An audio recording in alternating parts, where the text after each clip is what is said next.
afternoon.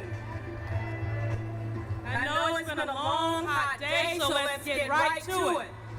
It's been a long, hot day and an even longer, hot summer. I must be honest, it's been a difficult road to get here, and there have been times when I'm sure that everyone has felt this, there have been times when it all felt a bit too big. The forces against you a bit too daunting. And in these moments, you felt like giving up or sitting down for just a bit. I was talking to a dear friend about this feeling, and she advised me to get back to my why. And I immediately thought of the voice of the mother to her child in the Langston Hughes poem, Crystal Stair. It's a voice that reminds me of my own mother.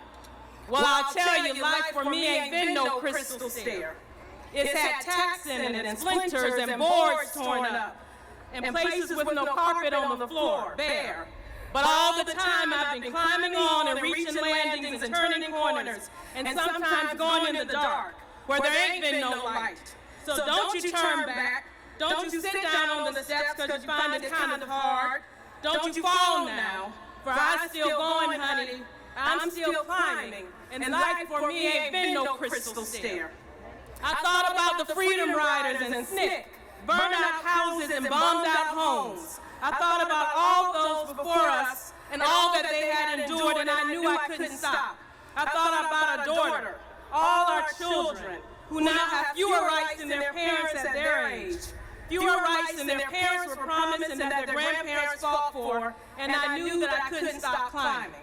I thought about my friend Dr. Frida Milhouse Jones and how her medical practice in our home city of Atlanta was devastated by gun violence. How a patient sitting in the waiting room lost her life that day. Amy St. Pierre. I thought about the fact that her 2 young children experienced their first Mother's Day without their mom, the beginning of a new school year without their mom, and I knew that I had to keep climbing. I thought about A.J. Owens being slaughtered in front of her children in Ocala, Florida, murdered doing what mothers do, defending them, and I knew that we must keep climbing.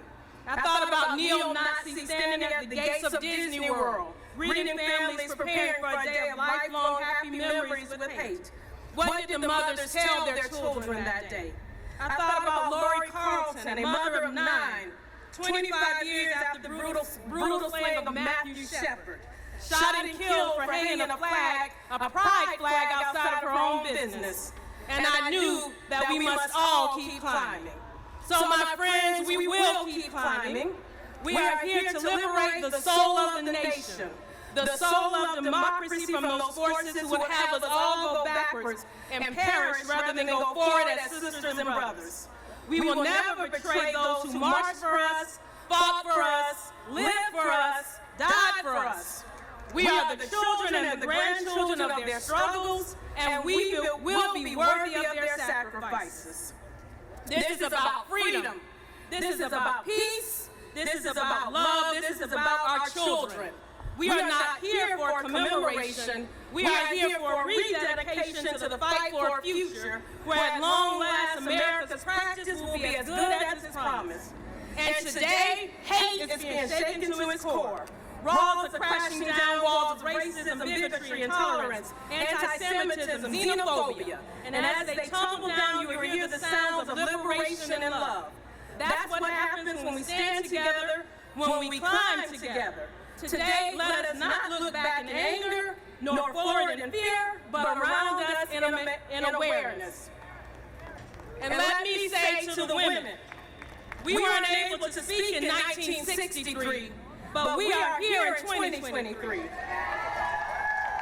And women are unwavering warriors.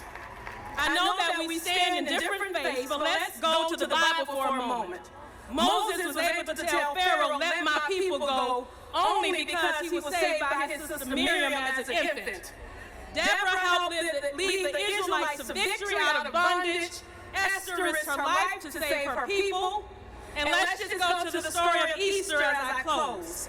After all of the disciples had fled, it was women who stood at the foot of the cross. Jesus' body was released to a mother. Women prepared his body for burial. Women stood outside his tomb, and it was to a woman that he first appeared after the resurrection. Women are unwavering warriors, and today we will no longer be silenced. Thank you very much.